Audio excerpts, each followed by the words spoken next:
కూడా కొంచెం డిఫరెంట్గా చేయాలి, కొత్త హొరైజన్ గేట్లు ఓపెన్ చేయాలనిపిస్తుంది.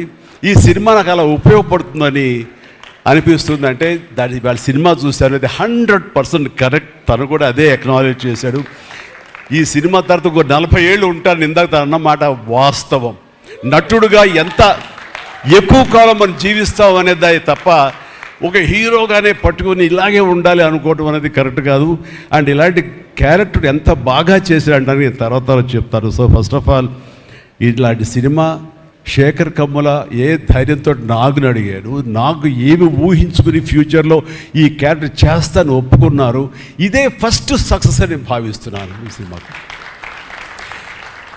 ఆ తర్వాత ఇంకా ఈ క్యారెక్టర్ ధనుష్ తప్ప ఇంకెవరిని ఊహించుకోలేము. ధనుష్ ఒక్కడే దీనికి న్యాయం చేయగలడు. తన పెర్ఫార్మెన్స్ అనిపించింది క్యారెక్టర్ చూసిన తర్వాత.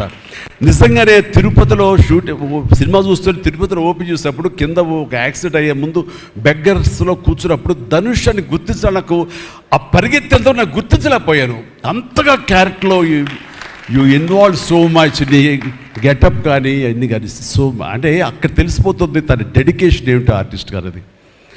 అండ్ ఈ సినిమా ఇది నేను ఒక ఎక్స్పీరియన్స్ తప్ప నాకు ఒక సినిమాగా నేను చూడలేదు, ఒక వాస్తవంగా జరుగుతున్నదిగా అనిపించింది నాకు.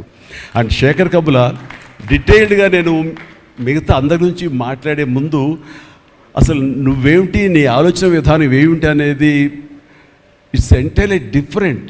25 సంవత్సరాల పాటు నువ్వు అనుకున్న విధంగా, నువ్వు అనుకున్న క్యారెక్టర్స్ తోటి, నువ్వు అనుకున్న కంటెంట్ తోటి 10 సినిమాల కంటే ఎక్కువ చేయకపోయినా సరే ఒక్కొక్కటి ఒక ఆణిముచ్చలాగా చేసుకుంటూ ప్రజల గుండెలో, ప్రేక్షకుల గుండెలో ఒక సుస్థిరమైన స్థానం ఏర్పరచుకున్నావు. అండ్ ఆ మధ్యకాలంలో మీరు నా ఒక పోస్టర్, మీరు 25 years పోస్టర్ మీరు రిలీజ్ చేయాలని అనుకున్నప్పుడు అది మీట్ అవ్వడానికి అతను టైం ఇవ్వడానికి నాకు నిజంగా 3-4 days పట్టింది. అంత పంతం అంత పట్టింపు ఏంటి నేనంటే, సార్ మీకు గుర్తుందో లేదో, మీ 88లో మీ సినిమా స్టేట్ రౌడీ షూటింగ్ ఈ రోడ్ల మీద జరుగుతున్నప్పుడు నేను ఫస్ట్ టైం మిమ్మల్ని చూశాను. నేను ప్రేమించే మనిషి నా ఎదురుగా ఉన్నాడు, కలిస్తే బాగుండు అనుకుంటే పోలీసులు ఎవరు రాని పరిస్థితి. కానీ మీరు ఎందుకు నన్ను చూసి ఇటు రాని పిలిచారు, నన్ను ఒక్కడనే పిలిచారు, నేనే మీ దగ్గరికి వచ్చాను.